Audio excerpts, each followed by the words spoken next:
लोकांनी त्याच्या आज्ञा मोडल्या. म्हणून बलिष्ठी लोकांनी त्यांच्यावर 40 वर्ष राज्य करावं असं देवानं होऊ दिलं.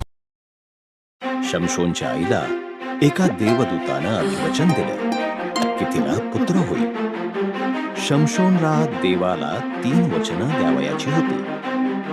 तो कधी देवानं शमशोनला अत्यंत बलवान केलं.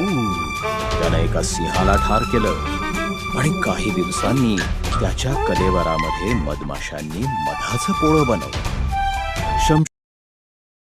शमशोन दलीला नावाच्या एका स्त्रीच्या प्रेमात पडला. शमशोनच्या शक्तीचं रहस्य शोधून काढण्यासाठी बलिष्ठी लोकांनी तिला भरपूर पैसा दिला. शेवटी शमशोननं तिला ते रहस्य सांगितलं. जर माझे केस कापले जातील तर माझी शक्ती नाहीशी होईल. म्हणून जेव्हा तो झोपला होता तेव्हा दलीलानं त्याचे केस कापण्यासाठी एका पुरुषाला बोलावलं. बलिष्ठी लोक आले तेव्हा त्यांनी त्याला सहज पकडलं. त्यांनी त्याला आंधळं केलं, मग त्याला तुरुंगात टाकलं आणि त्याला एका हळूहळू शमशोनचे केस पुन्हा वाढू लागले.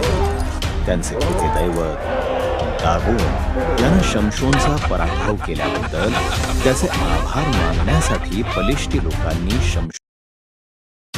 2 स्तंभांच्या मधोमध शमशोन उभा राहिला आणि त्याने ते स्तंभ जोरात लोटले. मंदिर कोसळलं. तिथे जमलेले सर्व बलिष्ठी लोक ठार झाले आणि त्यांच्या सोबत शमशोनही